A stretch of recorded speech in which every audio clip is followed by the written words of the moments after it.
Ako ay nananawagan sa lahat ng full colonel hanggang sa general, ako'y umaapila na mag-submit ng courtesy resignation.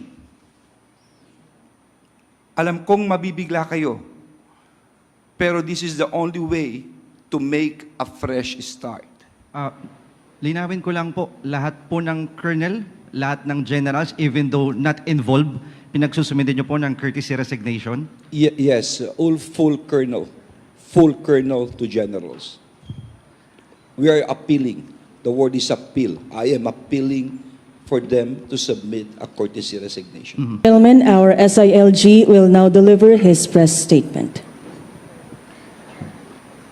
Magandang umaga po sa inyong lahat, no? Sa lahat po ng mga nakikinig ngayong umaga. Siguro nabigla kayo at nagpatawag kami ng isang press conference ngayong umaga. Ito ay tungkol sa gera laban sa droga, the war on drugs. Kakalipas lamang ng taon and we think it is but fitting na itong mga araw na to, ang unang linggo ng taong 2023 ay aming ilatag kung anong gagawin namin sa gera laban sa droga. Mga kababayan, siguro alam po ninyo kung anong ginawa ng Philippine National Police noong mga nakaraang buwan. Ang ating Pangulong Ferdinand Bongbong Marcos ay umupo ang administrasyon noong July 1. Ano ang nangyari noong July 1 hanggang sa ngayon? Magbabalik tanaw po tayo. Ang records ng Philippine National Police ay higit kumulang 10 bilyon ang nakumpiskang droga. No? Ito'y malaki kung tutuusin. At ano yung mga malalaki rito mga lugar? Kung di ako nagkakamali, nung pag-upo ko pa lang noon, wala pang 2 linggo o 3 linggo, dito sa may San Fernando, Pampanga, worth about 300 to 400 million. Sumunod, napakarami pa. Meron pa sa Quezon City. No? Pero ano ang pinakamalaki sa lahat? Ito yung nangyari dito sa Maynila. Pero paano nangyari sa Maynila? Mga kababayan, ito'y nagsimula noong nagkaroon ng buy-bust dito sa Ermita. No? Isang nagngangalang Salingguba at Adero ang nagbebenta ng droga at siya ay tiga Santa Cruz, Maynila. Si Atadero ay nagbenta ng 2 kilo. Ang halaga nito ay 13.6 million. At nung siya'y nahuli, may sinabi siya, nakasangkot ang isang pulis dito. Dahil dito ay sinama, gumawa kagad ng operasyon ang Philippine National Police at doon natunton ang isang malaking bodega. Nakita rito at nahuli ang isang Master Sergeant ng Philippine National Police. Ang pangalan niya, Rodolfo Mayo. Ano ang nakuha sa possession ni Mayo? 2 kilograms of suspected shabu valued at 13.6 million, a silver Montero Sport with plate number IDs with this PNP ID, PIDEG ID, a caliber 9mm Beretta, magazines loaded with live ammo. Pero higit pa rito ay naituro ni Mayo kung saan nanggaling ang kanyang mga droga at bumuluga hindi lamang sa Philippine National Police, kung hindi sa buong bansa. Probably ang pinakamalaking huli sa kasaysayang ng PNP. Higot kumulang 990 kilograms ng shabu. Sa street value nito ay nakakalaga ng between 6.7 to about 7 billion pesos. At ito ay nangyari noong October 8. Makikita nyo sa mga larawan kung kaano kadami ito. Pagkaraan ng 3 buwan, higit kumulang, December 6, 2020, dito sa opisina mismo sa Bonifacio Street, Barangay Upper Pigutan, Taguig, ng mismong Philippine Drug Enforcement Agency. Nagsagawa ang Philippine National Police Southern District Office ng isang operasyon. At muli, ano ang bumulaga sa atin? Ang nagbebenta mismo ng shabu ay ang chief ng PIDEA dito sa lugar na to.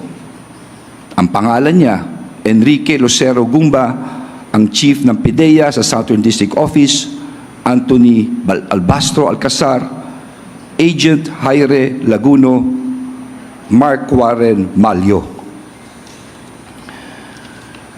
Sa investigasyon na ginawa ng ating kapulisan, nakakabigla na malalim na ang impeksyon dito sa kapulisan. Yung kay Mayo, hindi lamang si Mayo kung hindi marami pang pulis ang kasangkot dito. Sa PIDEA ay ganun rin.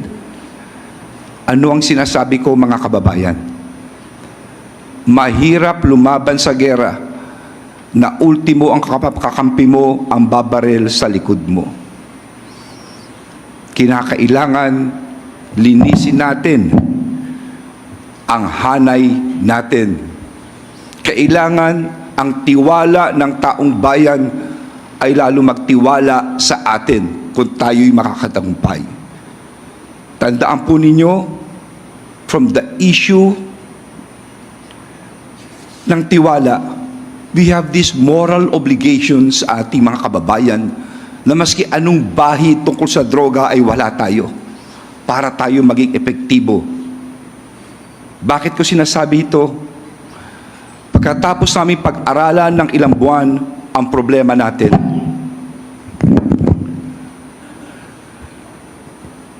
lumalabas na malaki ang problema dito sa kapulisan.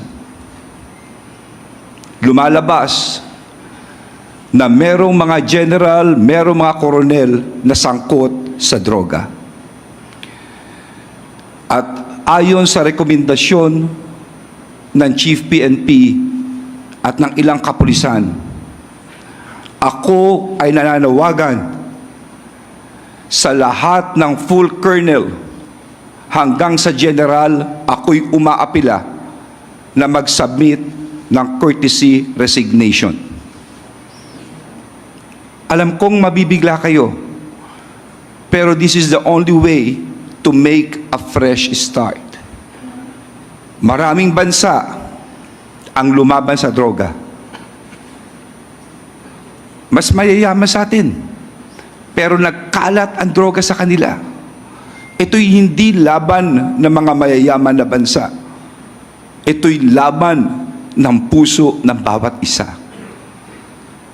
Marami tayong kapulisan na talagang andun, lumalaban. Nakita ko kung paano magtrabaho sa baba. Binubuwis ang sariling buhay. Alang-alang sa droga. Pero paano ka lalaban kung binubuwis mo ang buhay mo at ang mismong boss mo pala ang kalaban mo? Mabigat po ito. Mabigat itong gagawin natin. It is a very radical approach to this problem. But I do believe we must cleanse our ranks. Kaya ako ay umaapila sa lahat ng full colonel hanggang general to submit a courtesy resignation. There will be a committee of 5 formed. Itong committee na to ang magsasala ng bawat isa. For the meantime, tuloy-tuloy pa rin ang serbisyo.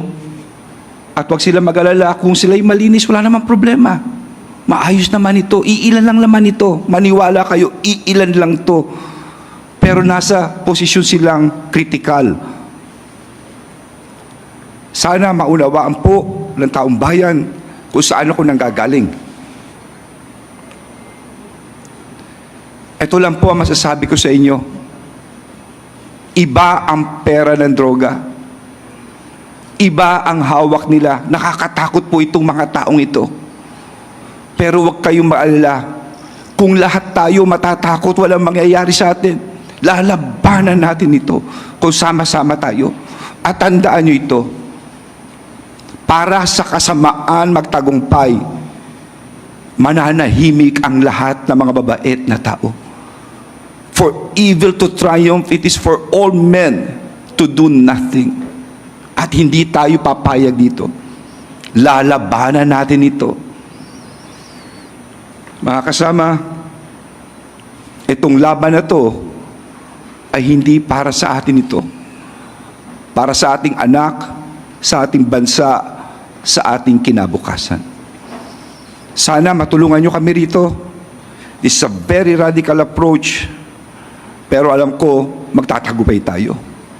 Inuulit ko, mga kapulisan, huwag kayong mag-alala. Marami sa inyo at karamihan at it's just iilan lang ito. Please be with me in this fight. Yan ang sinumpaan natin sa ating batas.